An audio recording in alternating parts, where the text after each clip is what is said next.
ನೋಡಿ, ಒಂದು ಪೋಲ್ ಮಾಡಿದ್ದೆ, ಸರಿಸುಮಾರು ಒಂದು ಟೆಲಿಗ್ರಾಮ್ ಚಾನಲ್ ಒಂದು 100 ಜನ ನೋಡ್ತಾ ಇರ್ತಾರೆ. ಒಂದು ಪೋಸ್ಟ್ ಹಾಕಿದ್ರೆ ಒಂದು 65 ಜನ ಏನೋ ಪಾರ್ಟಿಸಿಪೇಟ್ ಮಾಡಿದ್ರು. ನಾನು ನೋಡಿದಾಗ ನಿಮ್ಮ ಟ್ರೇಡಿಂಗ್ ಕ್ಯಾಪಿಟಲ್ ಎಷ್ಟಿದೆ ಅಂತ, ಯಾಕೆಂದರೆ ಸೆಬಿಯಿಂದ ರಿಪೋರ್ಟ್ ಬಂದಿದೆ, ಆಲ್ಗೋಯಿಂದ ಎಷ್ಟು ಜನ ಇದು ಪ್ರೊಫೆಷನಲ್ ಡೆಸ್ಕಲ್ಲಿ ಪ್ರಾಫಿಟ್ ಮಾಡ್ಕೊತಾ ಇದ್ದಾರೆ. ಅದೇ ರೀತಿಯಾಗಿ ಏನು ಒಂದು ಡೇಟಾ ಬರ್ತಾ ಇತ್ತು ರಿಟೇಲ್ ಟ್ರೇಡರ್ಸ್, ಅದು ಈಗಲೂ ಕೂಡ 93% ಲಾಸ್ ಅಂತಲೇ ಇದೆ ಅಂತಲ್ವ. ಹಾಗಾಗಿ ನಾನು ಏನೋ ಒಂದು ಹೇಳ್ತಾ ಇರ್ಬೋದು, ಬಟ್ ಅದು ಯಾರಿಗೋ ಒಂದಕ್ಕೆ ನೆಗೆಟಿವ್ ಆಗಿ ಉತ್ತೇಜನ ಕೊಡೋಂಗೆ ಆಗ್ಬಾರ್ದು. ಆಯಿತು, ನೀವು ಎಲ್ಲ ಹೋಗ್ಬಿಡ್ತೀರಾ, ಟ್ರೈನಿಂಗ್ ಮಾಡ್ಕೊಂಡು ಕಲಿತೀರಾ ಅನ್ನೋದು, ನಾನು ಒಬ್ಬೊಬ್ಬರು ಏನೇನು ಥರ ಟ್ರೈನಿಂಗ್ ಮಾಡ್ತಾ ಇದ್ದಾರೆ ಅಂತ ಗೊತ್ತಿದೆ, ಎಲ್ಲದ್ರ ಬಗ್ಗೆ ನಾನು ಕಮೆಂಟ್ ಮಾಡೋಕ್ಕೋಗಲ್ಲ, ಯಾಕಂದರೆ ಜೆನ್ಯೂನ್ ಆಗಿ ಮಾಹಿತಿ ತಿಳಿಸೋರು ಇದ್ದಾರೆ.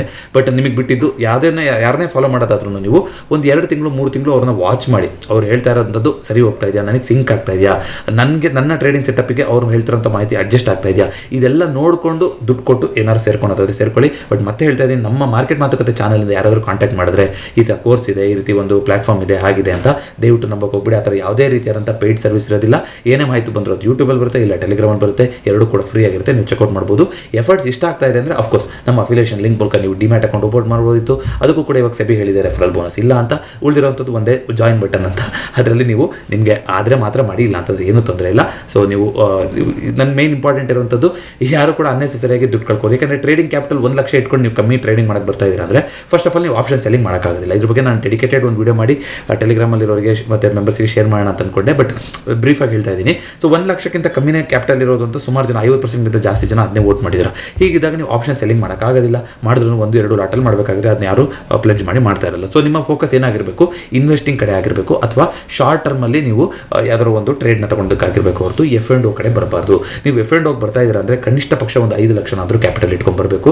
ಯಾಕೆ ಅಂತಂದರೆ ಆವಾಗ ನೀವು ಆಪ್ಷನ್ ಸೆಲ್ಲಿಂಗ್ ಮಾಡ್ತಾ ಹೋಗ್ಬೋದು, ನಿಮ್ಮ ಜೊತೆಗೆ ಆಪ್ಷನ್ ಬೈಂಗು ಮಾಡ್ತಾ ಹೋಗ್ಬೋದು. ನೀವು ಪ್ಯೂರ್ ಆಪ್ಷನ್ ಬೈಂಗ್ ಮಾಡ್ಕೊಂಡು ಬರ್ತಿದ್ದೀರಾ ಅಂತಂದರೆ ಎಸ್ಪೆಷಲಿ ಎವ್ರಿ ಡೇ ಎಕ್ಸ್ಪೈರಿ ಅಂತ ಶುರುವಾದಾಗಿಂದ ತುಂಬ ಕಷ್ಟ ಇದೆ, ನಿಮಗೆ ಟ್ರೇಡ್ ಸಿಗೋದಿಲ್ಲ, ಕ್ಯಾಪಿಟಲ್ ವೈಪೌಟ್ ಆಗ್ತಾನೆ ಇರುತ್ತೆ. ಹಾಗಾಗಿ ಕಂಪ್ಲೀಟ್ ಆಪ್ಷನ್ ಬೈಂಗ್ ಮಾಡ್ಕೊಂಬಂದಿದ್ದೀನಿ, ನಂಗೆ ಆಪ್ಷನ್ ಸೆಲ್ಲಿಂಗ್ ಗೊತ್ತೇ ಇಲ್ಲ ಅಂದರೆ ನೀವೇನು ಮಾಡಬೇಕು, ಆಪ್ಷನ್ ಸೆಲ್ಲಿಂಗ್ ಕಲಿಯೋದ್ರ ಬಗ್ಗೆ ಯೋಚನೆ ಮಾಡಿ, ಅಥವಾ ನೀವು ಪೋರ್ಟ್ಫೋಲಿಯೋನ ಬಿಲ್ಡ್ ಮಾಡೋಕ್ಕೆ ಹೋಗಿ, ಪೋರ್ಟ್ಫೋಲಿಯೋ ಬಿಲ್ಡ್ ಆದರೆ ಅದನ್ನ ಪ್ಲೆಡ್ಜ್ ಮಾಡಿ ನೀವು ಆಪ್ಷನ್ ಸೆಲ್ಲಿಂಗ್ ಮಾಡ್ತಾ ಹೋಗ್ಬೋದು. ಯಾಕಂದರೆ ಮಾರ್ಜಿನ್ ಕೊಡ್ತಾ ಹೋಗ್ತಾರೆ. ಇಲ್ಲ ನಂಗೆ ಆಪ್ಷನ್ ಸೆಲ್ಲಿಂಗ್ ಅರ್ಥನೇ ಆಗಲ್ಲ, ನನಗೆ ಅದು ಕಾನ್ಸೆಪ್ಟೇ ಗೊತ್ತಾಗೋದಿಲ್ಲ, ನಾನು ಮಾಡಿದ್ರೆ ಬೈ ಲೋ ಸೆಲ್ ಹೈ ಅಥವಾ ಶಾರ್ಟ್ ಮಾಡೋದು ಇಷ್ಟೇ ನನಗೆ ಬರೋದು ಅಂತಂದರೆ ನೀವು ಇಂಟ್ರಾಡೇ ಕ್ಯಾಶ್ ಮಾರ್ಕೆಟ್ನ ಅಭ್ಯಾಸ ಮಾಡಿ. ಅದರಲ್ಲಿ ಚಾರ್ಟ್ ಪ್ಯಾಟರ್ನ ನೋಡಿ, ಅದರಲ್ಲಿ ಆಪ್ಷನ್ ಗ್ರೀಕ್ಸ್ ಇನ್ವಾಲ್ವ್ ಆಗಿರೋದಿಲ್ಲ, ನಿಮಗೆ ತೀಟಾ ವ್ಯಾಲ್ಯೂ ಅಂತ ಇರೋದಿಲ್ಲ, ಡೆಲ್ಟಾ ಇರೋದಿಲ್ಲ, ಸೊ ಈ ಗಾಮ ಇರೋದಿಲ್ಲ, ಇದೆಲ್ಲ ಇರೋದ್ರಿಂದ ಪ್ಲೇನ್ 1-on-1 ಚಾರ್ಟ್ಸ್ ಆಗಿರೋದ್ರಿಂದ ನಿಮಗೆ ಅಲ್ಲೇ ರಿಸ್ಟ್ ರಿವಾರ್ಡ್ ಇರುತ್ತೆ, ಮತ್ತು ಯಾವುದು ಝೀರೋ ಆಗೋದಿಲ್ಲ. ಯಾವುದೋ ಒಂದು ಸ್ಟಾಕಲ್ಲಿ ತೊಗೊಂಡ್ರೆ ಅದ್ರದ್ದು ರೇಂಜ್ ಎಷ್ಟಿರುತ್ತೆ, ಒಂದಿನ 10 ಪಾಯಿಂಟ್ ಮೇಲ್ಗಡೆ ಹೋಗ್ಬೋದು, 10 ಪಾಯಿಂಟ್ ಕೆಳಗಡೆ ಹೋಗ್ಬೋದು. ಅಫ್ಕೋರ್ಸ್ ಇವೆಂಟ್ ಡೇ ಆದರೆ ಅಲ್ಲೂ ಕೂಡ ವಾಲಟೈಲ್ ಮೂವ್ಮೆಂಟ್ ಇರುತ್ತೆ. ಬಟ್ ಕ್ಯಾಪಿಟಲ್ಲೇ ಝೀರೋ ಆಗೋಯ್ತು, ಫುಲ್ ಕಂಪ್ಲೀಟ್ ಝೀರೋ ಆಗೋಯ್ತು, 100% ಲಾಸ್ ಅನ್ನೋದು ಆಗೋದಿಲ್ಲ.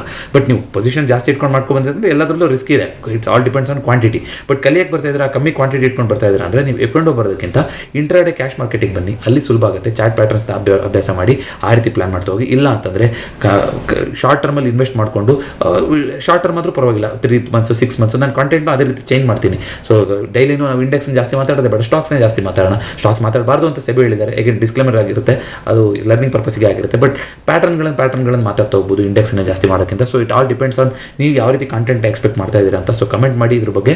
ಸೊ ಸೀರಿಯಸ್ ಆಗಿ ಯೋಚನೆ ಮಾಡಬೇಕು ಅಂತ ಅನಿಸ್ತು, ನಾನೊಂದು ಪ್ಲಾನ್ ಬಿಲ್ಡ್ ಮಾಡಿಬಿಟ್ಟು ಅದನ್ನ ಶೇರ್ ಮಾಡ್ತೀನಿ ಗ್ರೂಪಲ್ಲಿರೋರಿಗೆ.